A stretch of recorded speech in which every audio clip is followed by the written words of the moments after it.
siang hari ini. Pertama-tama kita mengucapkan puji dan syukur kepada Ide Sang Yang Widibawasa, Tuhan Yang Maha Esa, atas anugerah berkat karunia dan nafas kehidupan yang masih diberikan di dalam kehidupan kita sampai hari ini, sehingga boleh kita melaksanakan aktivitas dan tugas tanggung jawab kita dengan baik. Saya pertama kali mengucapkan minta maaf pada Bapak Juru Mangku karena waktunya tadi harusnya jam 10. Kebetulan tadi pagi anak saya minta ke Besaki. Awalnya mau minta langsung ke Lempuyang, saya bilang jangan ke Lempuyang dulu, kita ke Besaki dulu. Karena tadi saya arahkan dulu ke Besaki, kemudian nanti mereka lanjut ke Lempuyang. Pak Juru Mangku sekalian yang saya hormati, saya sekilas saya cerita, saya senang dengan keluhuran Bapak, karena saya meyakini tanpa leluhur itu kita nggak ada apa-apanya. Tanpa leluhur kita itu yang ada di Nusantara itu, mungkin saya terlahirnya di Papua, atau mungkin saya terlahirnya di Afrika, bagian dari terhidup saya atau reinkarnasi saya. Saya percaya kalau di Bali dibilang reinkarnasi, kalau di kami percaya dengan terah, sama sebenarnya terah. Saya sebelumnya dari Mojokerto, saya dari bumi Kahuripan dan bumi Mojopahit. Kalau kita kaitkan ke Bali, Kahuripan hubungannya ke Bali di zaman kerajaan berdahulu, yaitu di zamannya Eyang Udayana menikah dengan putri dari Eyang Pusindo, yaitu Eyang Madrahata, yang melahirkan Eyang Erlangga umur 12 tahun hijrah ke Kahuripan, umur 14 tahun menjadi raja di Kahuripan. Kemudian adiknya di sini menjadi raja. Jadi Eyang Udayana dan Eyang Madrahata melahirkan dua raja yang memimpin di kerajaan yang besar, dua kerajaan yang besar. Kemudian ada Panja Pandita yang menghubungkan dari Jawa ke Bali, di mana saat itu yang menyatukan 6 sekte yang di Bali adalah Eyang Empu Kuturan. Di mana dari 6 sekte itu ada 6 sekte yang ada 3 sekte yang besar, yaitu sekte Brahma, sekte Wisnu dan sekte Siwa. Hanya disatukan supaya Eyang Udayana memimpin kerajaan berdahulu saat itu biar lebih mudah. Karena dengan 6 sekte yang ada saat itu, Eyang Udayana sudah mengalami kewalahan di dalam memimpin berdahulu. Akhirnya Empu Kuturan datang untuk menyatukan 6 sekte itu. Di mana juga ada Eyang Empu Genijaya sebelumnya, ada Eyang Empu Gana, Eyang Empu Barada yang datang sesudah dari Eyang Empu Kuturan. Karena Eyang Empu Barada datang ke Bali saat itu di saat Eyang Empu Barada menjaga Eyang Erlangga, ingin menanyakan ke Eyang Empu Kuturan, apakah boleh satu anaknya Erlangga memimpin lebih dahulu. Hanya dibilang sama Eyang Empu Kuturan, tidak boleh, karena sudah ditentukan. Akhirnya kerajaan Kahuripan dibagi dua, karena dua anaknya Eyang Erlangga, dibagilah perbatasannya Sungai Berantas yang ada di Jawa Timur. Jadi Bapak sekalian, yang perlu saya sampaikan kepada Bapak sekalian, saya juga pengen belajar dari Bapak-Bapak. Saya perjalanan hidup saya selalu mempelajari kenapa saya dari Tanah Batak, saya menjadi tentara, habis itu saya berdinas di Jawa Tengah. Setelah dari Jawa Tengah saya ke Papua, dari Papua saya ke Makassar, dari Makassar saya ke Jawa Timur, dari Jawa Timur saya ke hulunya Bali. Saya mencoba mencermati perjalanan hidup saya. Siapa terah saya? Siapa yang mengutus saya hingga sampai ke hulu? Karena hari Jumat yang harusnya diumumkan skep jabatan Bapak, saya adalah Dandim Mojokerto. Hari Minggu berubah, saya Dandim Karangasem. Saya mencoba bertanya lewat doa di Mojokerto, Tuhan, ada petugas saya di Karangasem. Tuhan berkata ke saya, kamu ada di hulunya Bali. Nanti pada saat kamu datang ke sana, kamu dua pertama kali ke Besaki. Sebelum nanti kamu di Besaki itu ada namanya goa. Di sebelah kanan nanti kamu tanya ada goa di situ. Kamu dua di situ pertama kali. Habis itu baru boleh kamu ke atas. Ada 3 tempat yang harus kau jalani di Besaki. Pada saat purnama bulan 7, saya ajak Mangku Sudana. Mangku, ayo kita sembahyang. Saya pengen sembahyang tengah malam. Kami tiba di Pura Besaki jam 12.30 atau 00.30. Langsung kami ke Gua Raja. Saya juga Bapak diuji. Saya ditunjukkan sama mahkota. Saya dibilang, ini yang kamu cari. Tidak. Saya tidak mencari mahkota, saya tidak mencari harta dalam hidup saya. Saya ingin melihat leluhur saya ingin menghargai dan menghormati dan memantaskan leluhur saya. Apabila saya diperbolehkan menjalankan cita-cita luhur dari para leluhur, saya akan jalan. Baru dihilangkan mahkota itu. 2 kembali kami ke atas. 2 terakhir dengan Mangku Sudana, saya ditunjukkan Gunung Agung itu tidak seperti itu bentuknya. Dia lebih lancip. Dan 2/3 itu saya ditunjukkan emas. Ini yang kamu cari sehingga kamu dua ke sini. Tidak. Saya datang ke sini untuk menghargai keluhuran para leluhur saya. Habis itu emasnya hilang. Kembali ke bentuk awal. Dan saat itu ada leluhur yang datang, saya tanyakan, ini yang siapa? Saya yang paling tua di Gunung Agung. Tadi yang kamu temui duluan adalah suruhan saya. Apa yang sudah disampaikan kau kerjakan.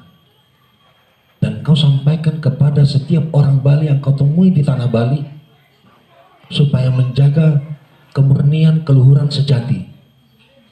Apa sebenarnya keseimbangan kepada ide Sang Hyang Widiwasa, alam dan manusia? Kalau kita memperbandingkan Bapak, ketuhanan itu hanya sepertiga Bapak ya. Hanya sepertiga kalau kita bagi 3, karena ide Sang Hyang Widiwasa alam dan manusia. Saya saat itu disampaikan, karena saya tanya, kenapa dengan keseimbangan? Wujud nyata menyembah saya, wujud nyata menyembah Tuhan yang Maha Kuasa adalah bagaimana ke alam dan ke manusianya. Karena saya tidak bisa dilihat dan saya tidak bisa disentuh. Tapi ujian bagi masyarakat, ujian bagi manusia adalah bagaimana dia ke alam dan manusianya. Kalau dia sudah melakukan itu dengan baik dan benar, berarti dia benar-benar menyembah saya. Saat ini di Bali sudah mulai tergerus. Kamu harus mengingatkan itu. Tugas saya hanya mengingatkan iya. Kalau mereka tidak mau mendengar, saya pemberi karmanya. Nanti di bulan dalam waktu dekat ke saya akan seberi tanda di tanah Bali. Saat itu dibilang saya akan bikin bencana di barat dan selatannya Gunung Agung. Terjadi kemarin Bapak kan? Saya tanya kenapa? Karena sudah tidak merawat dengan baik dan benar. Sudah tidak menghargai dengan baik dan benar. Maksudnya menghargai gimana saya? Kenapa mengutamakan uang dibandingkan dengan menghormati dan memantaskan?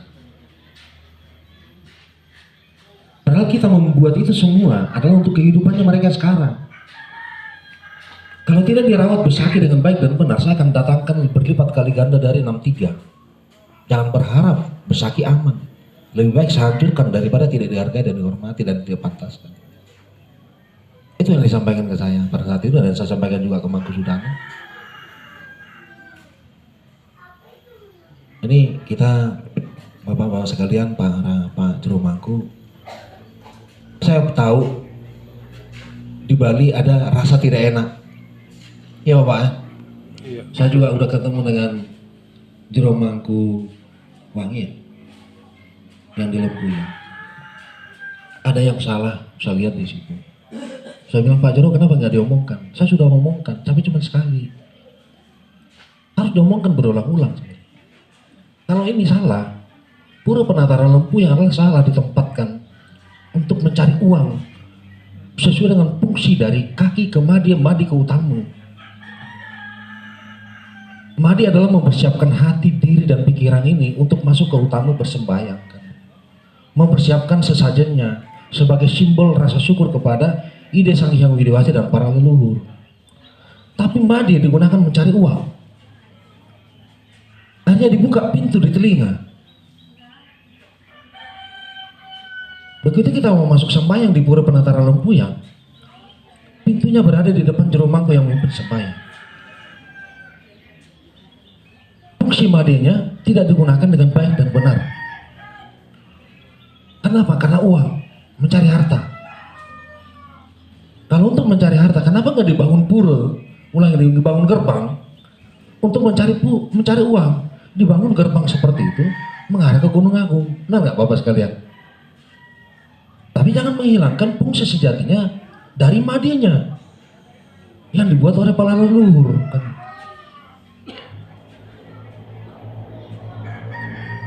Kita sekarang hanya sebagai penikmat dari para leluhur kita itu. Mereka sudah berjuang, mereka menata semua itu dengan baik. Kita hanya menjalankan, menikmati saat ini. Tapi bagaimana kita untuk menghormati, memantaskan, dan menghargai sudah mulai tergerus. Saya minta bapak-bapak sekalian, di mana Bapak Jero Mangku memimpin di pura, di dalam mungkin saat sembahyang mungkin bisa menyampaikan juga kepada para masyarakat. Karena tugasnya sekarang ada di Pak Jero Mangku, ada di para pandita, ada di para sulinggi. Kembali lagi bagaimana pengajarannya yang Pukuturan, bagaimana pengajarannya yang Pubarada, bagaimana pengajarannya yang Pugini Jaya.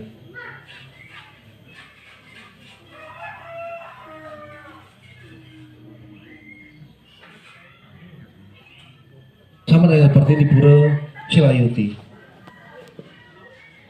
Di sana kemarin saya sama Jero Mangku sembahyang. Saya bilang panggil Jero Pandesi.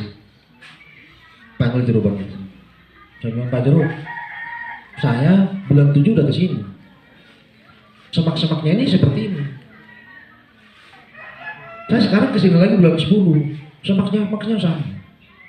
Ada Jero Mangku yang di dalam. Yang di utama pun gak dirawat sama Jero Mangku.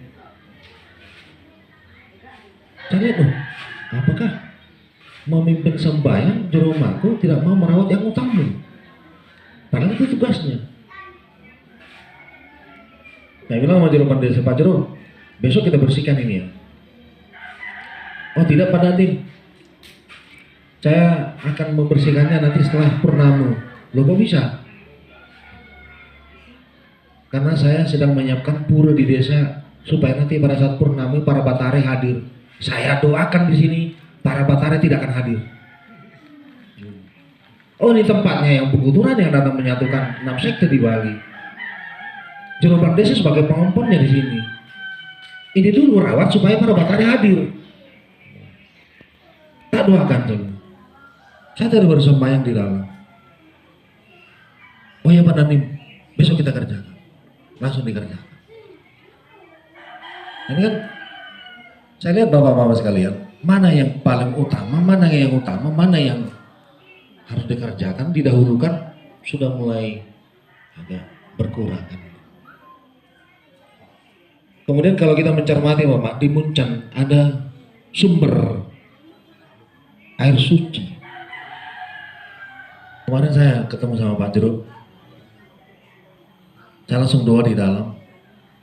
Saya ketemu dengan leluhur. Ada juga yang berdiri pas di atas tirta, ada yang bertapa di sebelah kanan di bukit. Kemudian datang Naga Basuki, datang Naga Eyang Antaboga. Saat itu saya disampaikan seperti ini Bapak. Inilah, kamu lihat ini. Saya yang dimarahi Bapak. Kamu lihat ini. Semuanya ngambil tirta dari sini. Tapi nggak mau memantaskan dan menghargai tempat ini. Jangan mereka menganggap saya sucikan airnya kalau mereka tidak mau memantaskan ini. Di tempat yang paling bawah, yang sembahyang, sebelum saya naik Bapak ya, di situ ada tempat pemandian. Loh, kita sembahyang ke arah air, ke arah tirta. Orang mandi telanjang. Gimana kita mau sembahyang yang baik dan benar?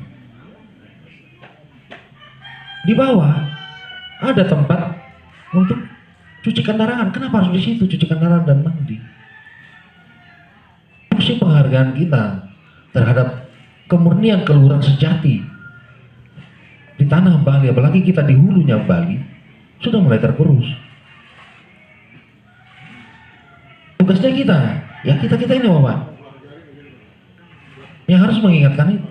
Kemarin juga saya sampaikan kepada Gubernur, Pak Gubernur, saya tahu Pak Gubernur yang mengompon pura besar. Saya sampaikan, pucuk tidak pernah berdiri tanpa pondasi. Jangan Gubernur hanya menata pucuk, tapi tolong pondasinya ditata. Di mana badannya? Pura Gua Raja. Pura Gua Raja memiliki urat spiritual menghubungkan seluruh pilar Bali dan Nusantara, bahkan sampai ke kawannya Gunung Agung. Tolong dirawat ini. Bapak mau berdoa di situ, tembus ke Gua Lawa, tembus ke Uluwatu, tembus ke Purwomadi, tembus ke Luhur, tembus sampai pilar Jawa Timur, Banyuwangi, tembus Jawa Tengah, tembus kampung saya pun Danau Toba, tembus.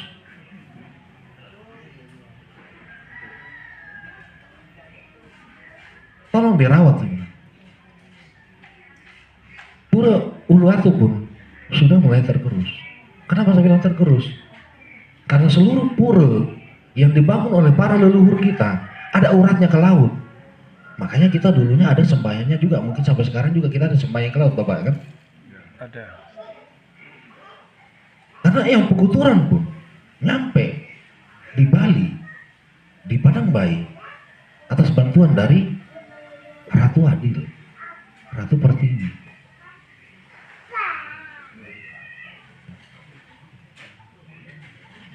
Uluwatu di sebelah kanan itu, kalau kita ngadep laut, itu sebenarnya di bawah itu adalah tempat sembahyang dulu, karena itu uratnya ke laut. Tapi sekarang dibikin tempat wisata cari uang. Orang udah mandi-mandi telanjang-telanjang di sini. Ini yang perlu dirawat Bapak-Bapak sekalian. Saya bukan menggurui, saya hanya disampaikan pesan oleh para leluhur. Saya dua di Besaki dapat pesan, saya dua di Silayuti dapat pesan, saya dua di Purwomadi dapat pesan, saya dua di Pura Luhur Lembu yang saya dapat pesan. Dan saya bisa melihat apa isi dari gerbang. Dan saya bisa melihat gerbangnya naik sebanyak 11 tingkat. Dan saya tahu siapa di dalamnya. Karena sudah datang 2 kali ke saya. Di saat saya tiba di Karangasem dan saya pada saat saya berdoa di Pura Luhur Lembuyan. Saya nggak tahu kenapa harus saya disampaikan pesan. Makanya di saat saya mencari alur diri saya bilang jangan kau mencari. Kau kerjakan apa yang sudah dipesankan. Karena saya mencoba mencari, saya dari siapa? Dari Kahuripan kah? Dari Pancepandita kah? Atau dari Mojopahitnya? Kalau saya hitung Mojopahitnya terlalu kecil. Karena itu di saat raja terakhir yang dari kerajaan pendahulu, yaitu yang Ratna Bumi Baten, yang datang sini adalah rajanya ketiga dari Mojopahit, dari Tunggadewi, yang Tunggadewi. Di saat itu ada patinya adalah Eyang Keboiwa. Eyang Keboiwa ketemu saya di tahun 2013. Saya berdoa di Kepawon. Saat itu mengingatkan, kenapa komandan nggak izin latihan? Padahal saya sudah menyampaikan, komandan orang Bali, ayo izin dong, kita doa, sepatutnya gimana? Komandan saya bilang nggak usah, ini udah zaman modern, kamu kok seperti itu. Apa yang terjadi, Pak? Satu masyarakat meninggal, satu anggota saya meninggal.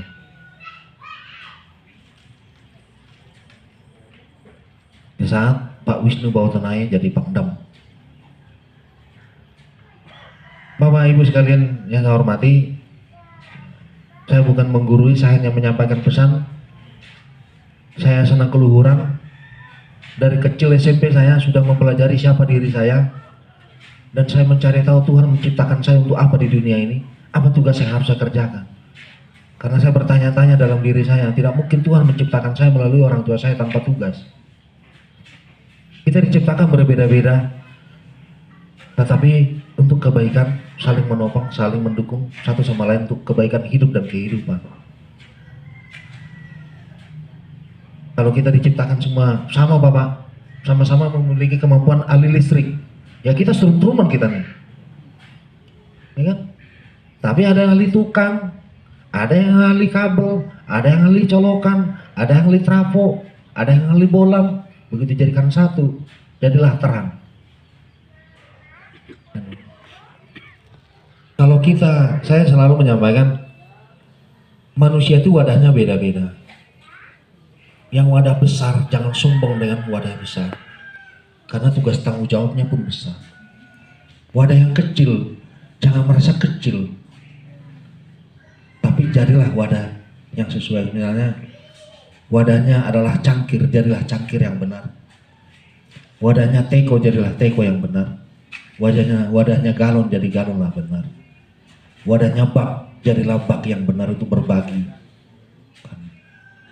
Gak usah iri dengan orang, karena yang kita pertaruhkan nanti dipanggil Tuhan kita adalah tugas dan tanggung jawab itu. Apakah kita sudah mengerjakan dengan baik dan benar? Bapak Ibu sekalian, loreng saya ini hanya sebagai sarana saya datang ke hulu. Tapi saya dominan bagaimana tugas terah saya, apa yang harus saya kerjakan di hulu. Saya sampaikan juga ke prajurit saya datang ke hulu ini bukan cari uang. Tapi saya ingin mengajak kalian, ayo berbuat di hulu dengan baik dan benar. Kalau hulu sudah rusak, bagaimana nanti badan dan sampai hilirnya?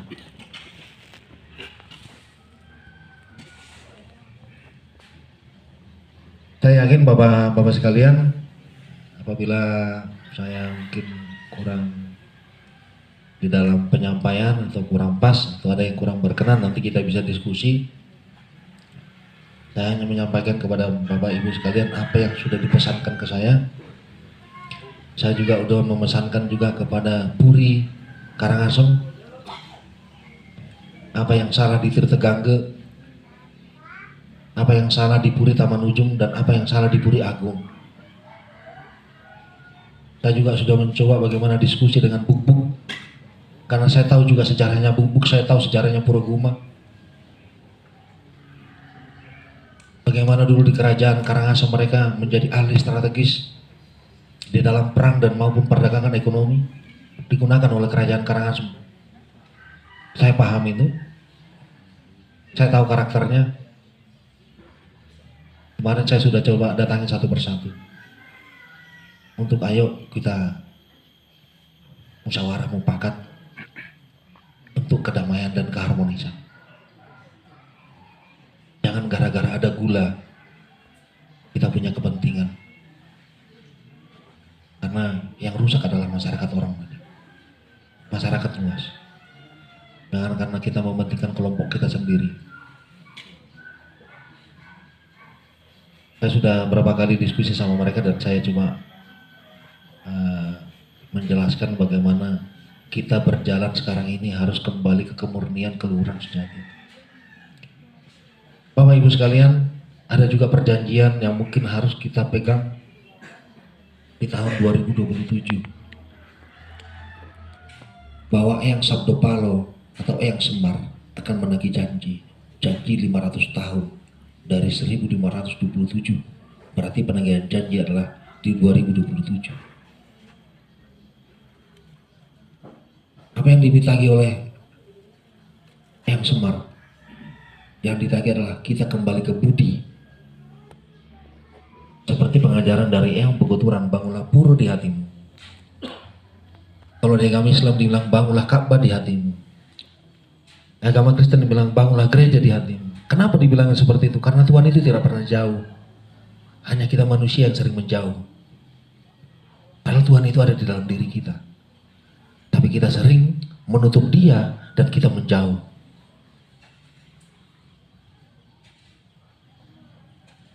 Pengajarannya Eyang Peguturan begitu Bapak kan? Nanti kita sambil diskusi Bapak sekalian ya. Saya melihat bagaimana dulunya kemurnian keluhuran sejati itu hidup kembali di tanah Bali. Banten, Sajen sudah mulai kuat-kuatan. Padahal dibilang Eyang Peguturan, Sajen Bantenmu itu adalah sesuai apa yang kau hasilkan di kebunmu. Kalau di kebunmu ada tebumu yang kau potong-potong. Kalau ditambah mungkin ada buah yang lain, itu yang kamu taruh. Tidak perlu harus berutang untuk buat sajen yang lebih besar. Karena sejatinya bukan sajennya yang dilihat, karena itu simbolik. Tapi hati kita, kemurniannya bagaimana. Karena Bapak Ibu sekalian, saya lihat Bali termasuk salah satu bunuh diri yang tertinggi. Dan di Bali yang tertinggi bunuh diri adalah di Karangasem, Kabupaten Karangasem. Saya coba pelajari selama saya di sini. Bunuh diri terjadi karena utang piutang.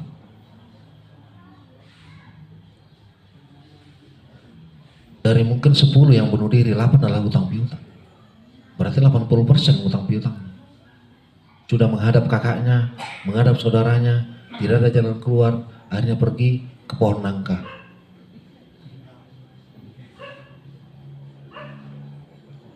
Ini yang perlu kita ramu kembali Bapak Ibu sekalian, supaya tidak terjadi kesenjangan yang begitu tinggi, tapi bagaimana pengajaran yang benar, ayo kita kerjakan, ayo kita suarakan, ayo kita sampaikan, supaya keluhuran sejati itu benar-benar hidup kembali di tanah Bali ini.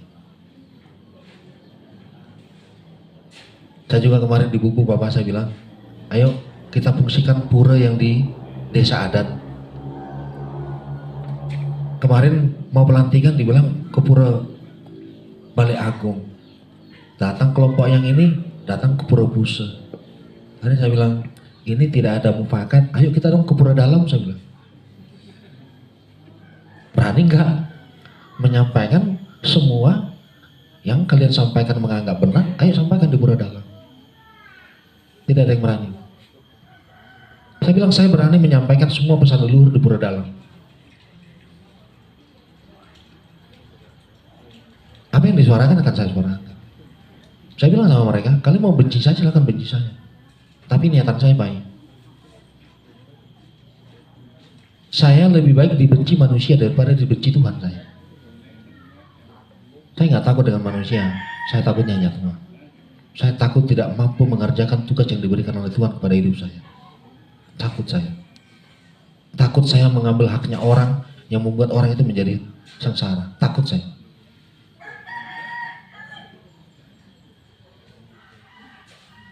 Harta kita kan bukan beli tiket ke surga Bapak ya. Ujian kita kan bukan ujian seperti anak sekolah. Ujian semester belajarnya bulan 1 sampai bulan 4, habis itu ujian bulan 5. Oh kita hidup ini ujiannya lah setiap tarikan napas dan langkah hidup. Yang menentukan kita naik ke surga atau tidaknya itu adalah setiap tarikan napas dan langkah hidup. Apa yang kita lakukan? Ujiannya kan di situ. Karena kita nggak tahu kapan kita dipanggil oleh Tuhan Yang Maha Kuasa, Ide Sang Hyang Widiwasa. Karena napas pun, roh di dalam diri kita adalah bukan milik kita, itulah milik Tuhan, benar ya? Terus mau sombong apa kita dalam hidup? Segala kemampuan kita adalah dititipkan oleh Tuhan untuk kita kerjakan dengan baik dan benar. Tapi bukan untuk menyakiti orang lain. supaya hidup dan kehidupan kita ini bisa berjalan sesuai dengan harapan dari ide Sang Hyang Widi Wasi Tuhan Yang Maha Esa, dan sesuai dengan apa yang sudah diajarkan oleh para leluhur kita. Saya sampaikan juga ke Mangku Sudane, Mangku, agama dulu di Tanah Batak itu mirip dengan Hindu, cuma namanya Parmalin. Tutup kepala kami sama seperti tutup kepalanya Joro Mangku ini. Kami juga ada 2 kali dalam setahun menghargai tumbuh-tumbuhan. Ada 2 kali setahun kami hari menghargai binatang. Ada 2 kali setahun kami menghargai alam. Kami juga sama bawa sajen. Kalau di sini pakai dupa, kami pakai apa namanya? Sambuk. Dari buah Sabut kelapa. Bukan. kemangi, apa bukan? Kemenyan. Kemenyan, Bapak. Kalau tidak ada kemenyan kami pakai rokok. Karena kami pakai rokoknya rokok kretek, itu udang garam merah. Kalau tidak ada udang garam merah ya rokok yang lain. Sama seperti kemarin saya berjalan nyari sumber ke sebelah kanannya Lempuyang. Begitu saya ketemu sumber, saya cuci muka, saya minum. Sebelumnya saya nggak melihat pelinggi. Begitu saya minum, pelinggi ada di sebelah kanan saya. Langsung saya permisi, saya minta maaf. Saya doa, saya bilang saya nggak bawa dupa. Ya udah kamu kan bawa rokok. Ayo coba kau bakar. Saya bakar 2, hari itu saya merokok juga.